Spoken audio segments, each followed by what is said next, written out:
ఏంటంటే moist air and dry air, తడి గాలి, పొడి గాలి. సో ఈ రెండింటిలో దేనికి వెయిట్ ఎక్కువ? తడి గాలికి వెయిట్ ఎక్కువ, పొడి గాలికి వెయిట్ ఎక్కువ. మాయిస్ట్ ఎయిర్కి వెయిట్ ఎక్కువ ఉంటుందా, డ్రై ఎయిర్కి వెయిట్ ఎక్కువ ఉంటుందా? వీడియో చూసే ముందు ఏం చేస్తారంటే మీ ఆన్సర్ కమెంట్ చేయండి, ఏది వెయిట్ ఎక్కువ ఉంటుందో. ఓకే, రైట్, చూద్దాం. సో డ్రై ఎయిర్తో కంపేర్ చేసుకుంటే మాయిస్ట్ ఎయిర్కి తక్కువ వెయిట్ అనేది ఉంటుంది అనమాట. సో డ్రై ఎయిర్ వెయిట్ దాన్ moist air.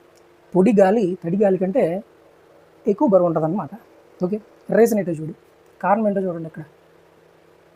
So dry air ఇది నార్మల్ ఎయిర్, ఇందులో మ్యాక్సిమం కాంపోజిషన్ ఏముంటుందంటే మనకి హెవియర్ మాలిక్యూల్స్ నైట్రోజన్ ఉంటుంది, దాంతోపాటు ఆక్సిజన్ ఉంటుంది. నైట్రోజన్ ఆక్సిజన్తో కాంపోజిషన్లో ఉన్నది డ్రై ఎయిర్ అనుకుంటాం అనమాట. సో ఇక్కడ నైట్రోజన్ మాలిక్యులర్ మాస్ చూసుకోం అనుకోండి, మాలిక్యులర్ మాస్. ఓకే, నైట్రోజన్కి ఇక్కడ 14 × 2 28 grams per moles, 28 gram per mole. So oxygen ఇక్కడ 16 × 2 ఇది 32 గ్రామ్ పర్ మోల్. ఓకే, పరమాణు భారం అని పిలుస్తాం దీన్ని. ఓకే, సారీ, అణుభారం అంటాం దీన్ని. నైట్రోజన్ మాలిక్యూల్ ఏమో 28, ఆక్సిజన్ ఏమో 32. సో రెండు కలిపితే ఇక్కడ 60 గ్రామ్ పర్ మోల్ అని మాట్లాడతాం. డ్రై ఎయిర్లో ఇక్కడ మాలిక్యులర్ ఎగ్జాంపుల్గా చూసుకుంటే 60 గ్రామ్స్ పర్ మోల్.